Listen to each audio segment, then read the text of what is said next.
The concept of a mathematical proof, deductive reasoning from a set of axioms, first arose in geometry. Axioms are statements which are evidently true. They were first listed by another Greek mathematician, Euclid, in his Elements, possibly the most influential collection of mathematical books ever written. The Pythagorean theorem is valid in Euclidean geometry. It relies on a rather rich set of concepts. There are triangles and right angles, both which play a central role in the theorem. Then there are other polygons, such as squares, and each of these polygons has an area, which can be computed knowing only the sides and the internal angles of the polygon. Moreover, the theorem holds not only for right-angled triangles oriented horizontally, like the one in Figure 1 located in the print version of this book, but also for triangles of any orientation on the plane. So it must be true that the concepts of angles and areas do not change under rotations and translations. While all this may be intuitively clear, even to a non-mathematician, it is a lot to take in. Which of the properties have to be assumed so that other properties can be deduced? Euclidean geometry takes care of all this, and this form of geometry will be the subject of Chapter 2. Another theorem in Euclidean geometry is the statement that the sum of the angles in any triangle on a plane is 180 degrees. Must this be true in other geometries? It turns out that the answer is no. The sum of the angles of a triangle on a sphere is always more than 180 degrees. You may rightly object at this point, as it is not at all clear what a triangle on a sphere means. This will be explained in Chapter 3, where non-Euclidean geometries are introduced. Spherical geometry is one example of a non-Euclidean geometry, but there are others. Historically, the first being hyperbolic geometry, where one of Euclid's postulates is false. M.C. Escher's circle limit 4 represents this geometry on a disk with points on the boundary being infinitely far apart.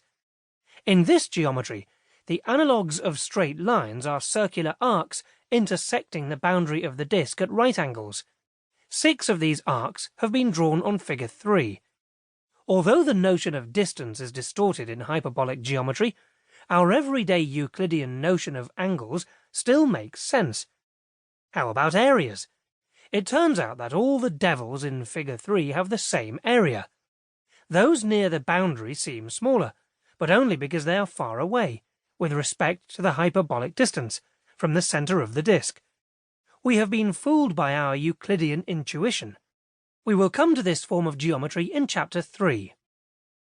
Spherical and hyperbolic geometries differ from Euclidean geometry in that curvature is present in both.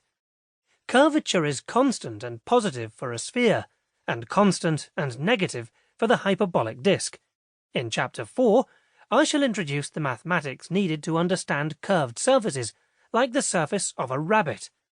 Some regions of a rabbit look more curved than others, but it was only understood in the 19th century by the German mathematician Carl Friedrich Gauss that curvature is an intrinsic property of a surface, and depends only on measuring distances rather than on the way the surface sits embedded in the ambient space.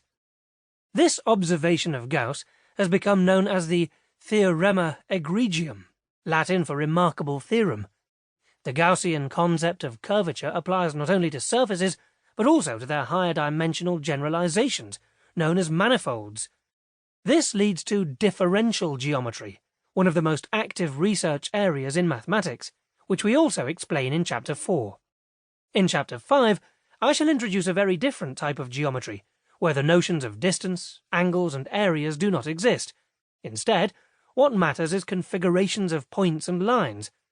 The modern foundations of this kind of geometry were given by the 17th century French mathematician Girard Desargues, and the geometry itself underlies the principles of perspective drawing, like that of Leonardo da Vinci, where all lines which would be parallel in ordinary three-dimensional space intersect at what we call a point at infinity.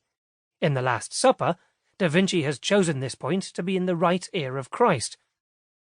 You may at this stage point out that we should not use the name geometry in its Greek meaning, for no measurements can be taken. The modern terminology for this set of ideas is projective geometry. The Pythagorean theorem cannot be true in projective geometry. For instance,